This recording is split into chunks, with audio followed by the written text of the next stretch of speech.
Anyways, so we are deeply honored and truly delighted to be able to host Joan Baez.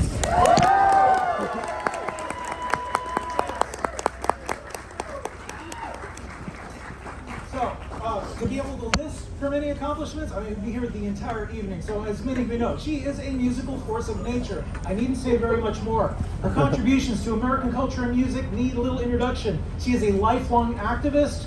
She's been marching on the front lines on things like the civil rights movement with Martin Luther King, also the freedom of speech movement, Baez, you name it. But I gotta say it because you know what? If I didn't, Lawrence's ghost would haunt me. It's all about Ferlighetti. He's not about me.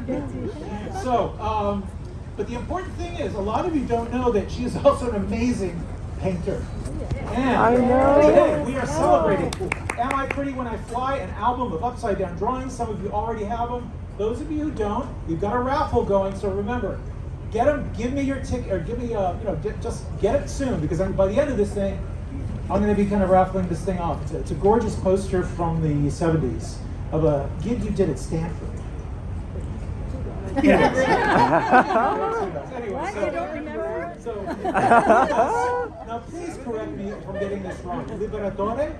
Liberatore is Italian, and it's called Liberatore. Bravo, Liberatore. Okay, so with us tonight is Paul Liberatore, who will be in conversation with her. And he is a journalist, a rock and roll writer. He's also been involved in the Marin County music scene for many decades. He's written for the San Francisco Chronicle. He's also given talks about Marin music history, the Summer of Love, and much, much more. So we're going to be signing at the end. Now, we're going to try to keep this orderly. I'm going to try to get everyone over on this side, and we're going to try to form a line going in that direction. My staff is going to clear out the chairs. We're going to bring out the table in front, and that's the way we're going to do it. So, actually, without much more ado, welcome to City Lights!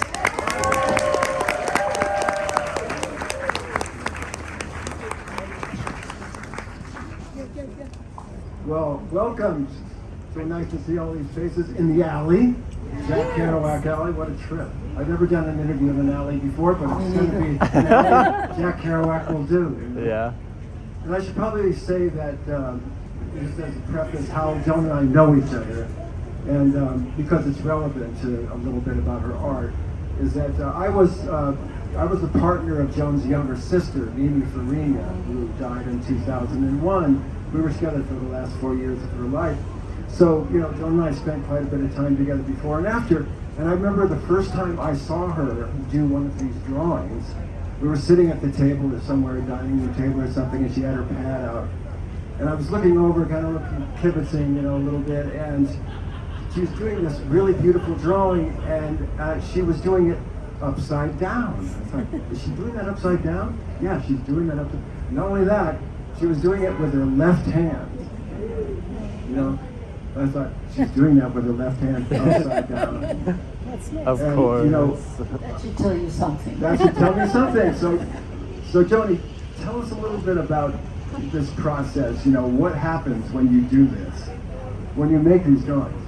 Okay, first of all, I would say something we didn't put in the introduction, which is that most of them are done with the right hand, but and under my signature, occasionally there's an L. Yeah. And that means I did it with the left hand. So a lot of it's in the introduction that I started drawing when I was little, and it was, my way of sort of taking care of myself before I picked up the guitar. And I drew with my left hand. I did contour drawing, which is what you do. You don't look at the results. You just copy what it is you're drawing a picture of. And those things both brought out something more interesting than just when I would copy with the right hand. And that's fun and everything, and I do a lot of the painting is like that because I want it to look like the person. But this upside down stuff is just so freeing. And the extraordinary thing about it for me is that I don't really know what's happening until I turn it right side up. I mean, I'll start off, sometimes I have an idea what I'm doing, sometimes I don't, and it develops, and I turn it around and I look at it, oh, that's what it is, it's a kid in a tree. and I turn it the other way and add whatever makes sense. Turn it back, and it tells me something, a joke or a phrase or a pun. Turn it upside down again and write that out upside down. And it's as interesting for me as it might be for anybody else, because I didn't really know what it was when I started in on it. And I don't take much credit for it. It's the same as the singing. It's with some kind of gift. And so I can get as jubilant about it as anybody else. Ooh, look at that happen. And it's really channeling from somewhere. I don't know where. And it became kind of drawing became an early refuge for you. You think Joan Baez, wherever she went, she was the most popular kid in school, but that's not true. I mean, her father was a physicist, a professor, and moved around a lot, took his family where his career took him. So they would have to move. So Joan was often the new girl in school. And as she puts it in the introduction, I always felt like an outsider. The new girl, different, brown, odd. All true. Yeah, I mean, all of those things, when you add them up, will begin to explain the music, the kind of songs, the drawing, the upside downness, that I just felt marginalized as I was really for years, especially in Southern California, where the Mexicans came up from Mexico to pick fruit and make some money and go back. And with my name and the color of my skin, it was assumed that I was in that group, see? And they were given the least amount of chance for anything, and it was assumed that they weren't very smart. So I was put in the not very smart classes until somebody realized that maybe I was smart, and they moved me up to the really difficult classes, which is where I began to, have some fun and rise to the challenge. But the whole time, and before that, it was about my own little world that I created with drawings and with the little animals that I drew. I had them in porcelain, and I had them in shoe boxes with moss and dirt and bugs, and those were my little alternate life, and part of that was drawing them. Yeah, and one of your favorite drawings you told me, the book is broken into various sections, which was difficult to do. These drawings go all over the map, and so breaking them into sections is not an easy thing to do, but there's one section called Innocence, and your favorite drawing is in that one. And I was particularly touched by it. These are all whimsical and fun, a lot of them, but not all of them. And I think you might find yourself a little bit moved, surprisingly so. Can you talk about that one, the one, Innocence? Yeah. Yeah, middle school. It's called Middle School, and it's just, as it turned out, when I turned it right side up, it was just the chaos of middle school. When you're a certain age, you go to the new place, and for me, it was terrifying. I mean, my granddaughter loves school. She's in college, and when she was 13, she said, I can't wait to get out of school and then go to college where I'll be free. And by God, she is. But for me, it was such a shock. I hated it. I mean, I hated being on the outside at school. I hated everything except the drawing and how I managed to amuse myself. So the middle school drawing is that kind of scattered, lost, confused, wild, unhappy scene, which is also kind of beautiful to look at. Which brings up a current condition in our, not very pleasant condition in our society at the moment. It brought up for me this whole anti-woke movement attacking drag performers, LGBTQ people, trans young people, government bullying them. When I looked at those drawings, there's one drawing in particular that affected me. It's a little, it looks like a boy, and he's covering down, and he's saying, "Mom?" ? "Mom?" ? And I thought of all the trans kids, all the gay kids who are being so meanly discriminated against right now in so many places. Yeah, and one of the, I don't think it's in that grouping, but in men. in men, it starts off by saying that there's bullying, that all these things have free range now because of the examples that are being set for us, and how you deal with that and try to remain human and try to remain not terrified, but that the bullying is so strong right now. I mean, that's part of the program. And Trump's niece, when she wrote the book about him, the first thing she said was, it's sadism. Bullying, yes. Ugliness, yes, but sadistic. So that would be included in this. Some of the political drawings are pretty fierce about that. Yeah, the political drawings, there's one in particular. It's a section called Men of the 21st Century. Yeah. And they reflect, Joan's fears and disgust in a time, you say, a time of hardening hearts, fading empathy, glorified bullying, and ignorance, which seems like a perfect note to bring up Donald Now Trump. I'll tell you what I really think. Sounds familiar. We were talking earlier this week. It was a pretty good week for progressives. Yeah. We were on the phone when the man was being indicted. So What can I say? yeah. Just hope that it remains hopeful. It doesn't have the backlash, which it will, but it depends on which one is going to have more strength to it. Yeah, there's one drawing that says one man says to the other man, "Did you vote for him too?" And the other guy said, "You're not supposed to ask that." And then there's a man and his family standing at the end of their driveway, and in the background you see a dead cow, and croaking animals. And the sign says, "Everything I ever loved and worked for." And he's saying, of course I'm going to vote for him again. This is a free country, I retain the right to remain an asshole. Ever since I've known you, you've always had animals. You've always had dogs and chickens and whatever, So there's a section on animals and pets, right? Yeah. And including, there's one drawing with the boy with the squirrel. Can you tell us about this one? Yeah, there's a drawing of a boy with a squirrel on his shoulder, and he's saying, it's okay, it's going to be okay now. I'm not even sure what that meant, but it comes from this little squirrel that literally fell out of a tree and landed on my head. And everybody around went, ah! And the little guy seemed to be harmless and came down onto my shoulder. And of course I did what you're not supposed to do. I walked around with him there and took him in the house and brought out some Uggs for him to sleep in, and stuck him in a little cage, and he remained my pal.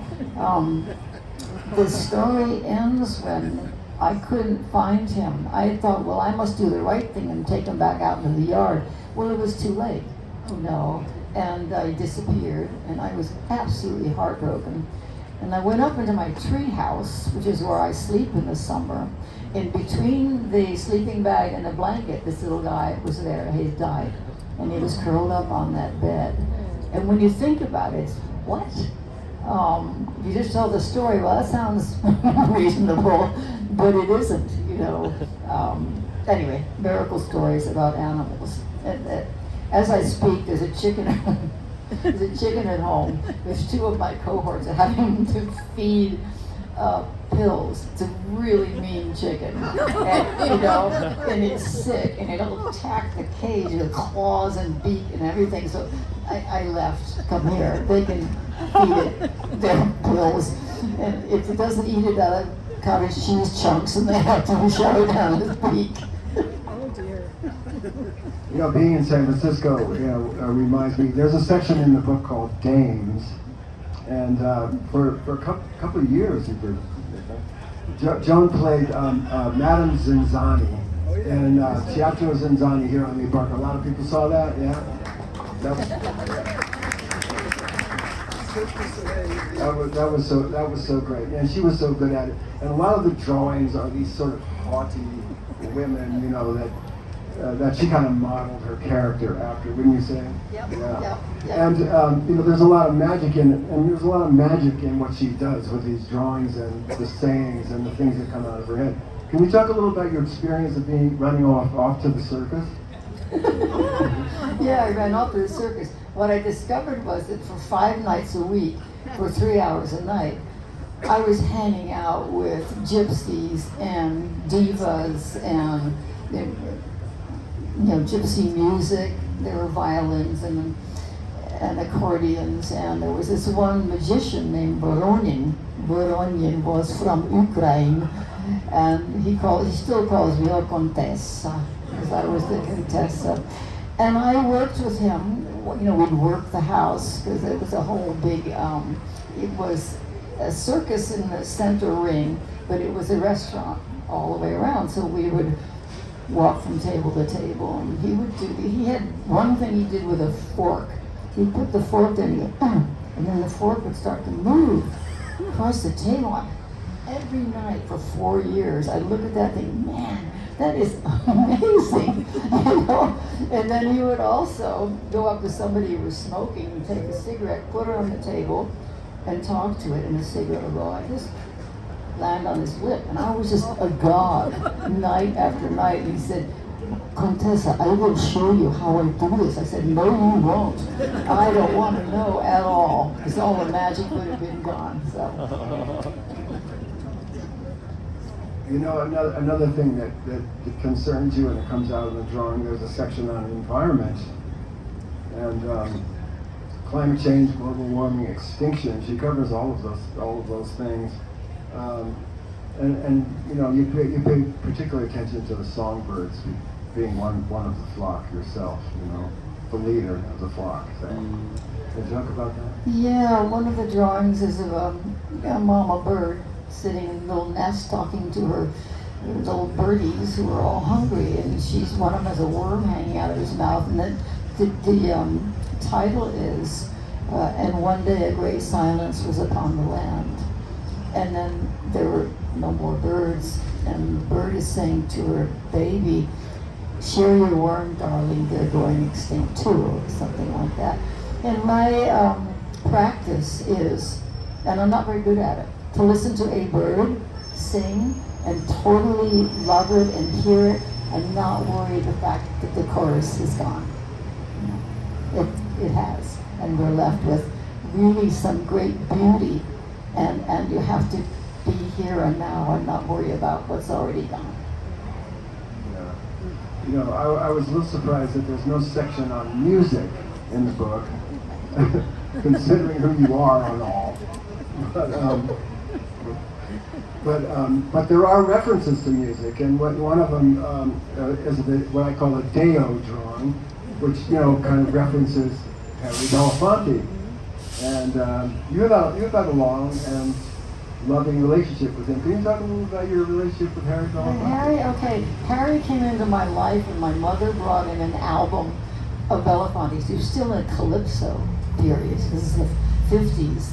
And he was so handsome. We just gawked at that album cover for days. I think before we even took the album out to play it, you know. And I mean, it wasn't fair. It wasn't fair to look like that. He's still gorgeous, by the way. He's blind. He's stately. I went to visit him with my son and another friend. When we left, they were all crying. My son, who doesn't really show that sort of thing, he said, I feel as though I'm just in the presence of a fucking prophet. And I said, you were, you know. He's a lovely man. And I didn't know back then that I would end up doing the Martin Luther King politics marching with him. But there he was. Yeah, also, you know, I have to ask you the obligatory Bob Dylan question. How dare you? People would be disappointed if I don't. You know? So I mean, Bob is he's an artist as well. We talked a little bit about you know, backstage here or wherever we were about his work, you know, as a sculptor and so forth. But I'm wondering, you know, when you were performing together and even on Rolling Thunder and all of that, Did you ever do art together? Did you ever draw together or talk about art or anything like that? By the end, we didn't even talk. But I would say, because I think it's relevant, that while I was doing the portraits, and acrylic portraits of mischief makers, and I was painting Bob when he was really young. He still had baby fat. He was like 20 or something. Both of us still were so young. And I was doing this painting and I put his music on. And I started to cry, and I just saw all of the resentment and the bullshit that had gone on just absolutely drained away. And I wrote him and told him so, and I didn't put a return address or an email or all that shit you usually do when you want to get something back. I said, I'm sorry I always wanted so much of you. I wanted him to be political, and he fucking wasn't, you know. So I was able to say, sorry I was tugging so hard, and thank you. How grateful I am that I was there in those years, and that you wrote those songs, that we were friends. Wow. And Joan has done some beautiful portraits of him, a couple of them, right? And you told me once that when you paint them, you listen to his music at the same time. Yeah. It's pretty great music. I was listening the other night, and oh my God, where's he channeling from? Somewhere for sure. So you retired from active performing in 2019, I think, something like that. But even before, when you were on the road, art was very much in the forefront for you, wasn't it? And can you talk about, I think you told me, you use every spare minute to create something. Yeah, I moved into wanting to paint like acrylics and that while I was still touring. And I got so caught up in it. And I had these little 4" by 4" bits of stuff, to paint on. One of the buses I was on had this area for makeup.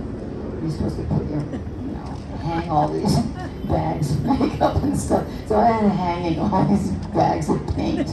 And I would just paint until it was time to go on stage. And I'd sing the concert and I'd go right on back to the bus to go on painting. And I couldn't do full court press until I got home and wasn't singing anymore. That's when the Mischief Makers came out. Yeah. Yeah, in this book of drawings, people will be looking through them. Was there a drawing that surprised you the most? I mean, is there one that really kind of jumped out at you and said, where did you come from, or that you felt was more important than others, maybe? I can only think of, when you ask that, what comes to my mind first, and oddly enough, it's that little drawing of the people from the circus who got left behind.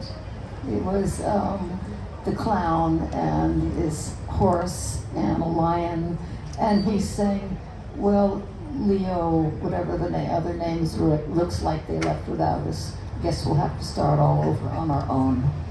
And those are the ones that make me sad, Yeah, I mean, speaking of that, I mean, I don't mean to be a downer here, but in my own experience, I was reading the book, and getting ready to go to sleep and reading the book, and all of a sudden this feeling of, I don't know, I got all emotional and kind of teary looking at this book, trying to figure out where is that coming from.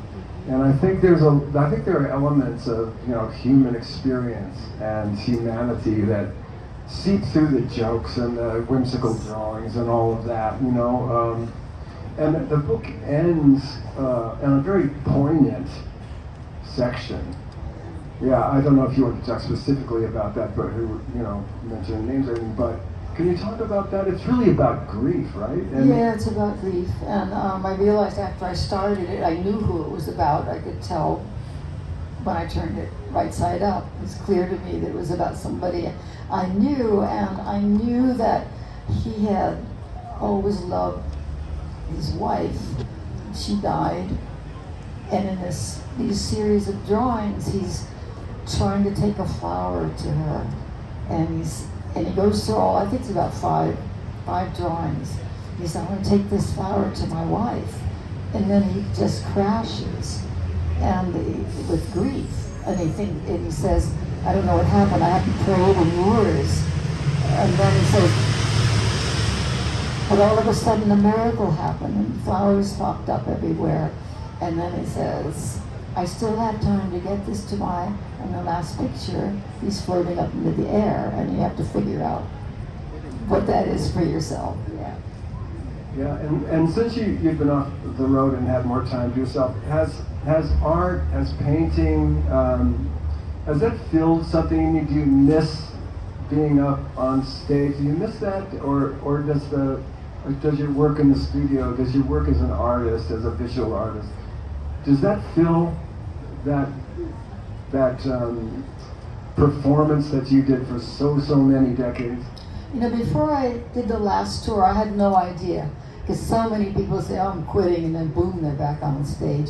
I didn't think that was going to happen, but I didn't know how I would feel, because I'd done that for 60 years. It was my life. I have not missed it for one split second. 60 years is a long fucking time.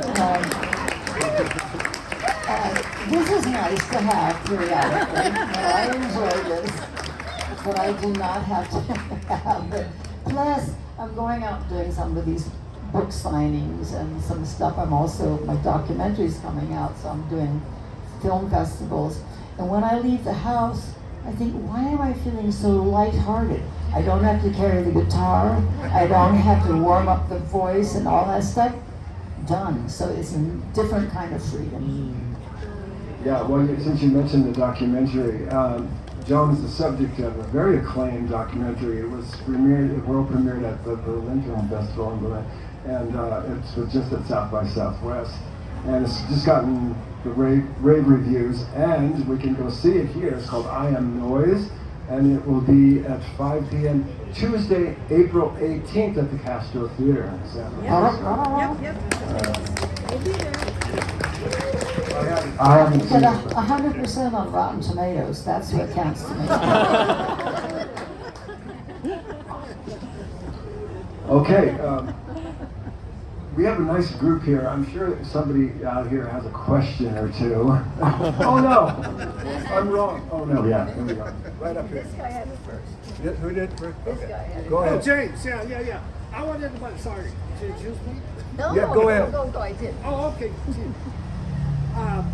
About the cover. Oh, yeah, I can talk so that other, frozen. The other question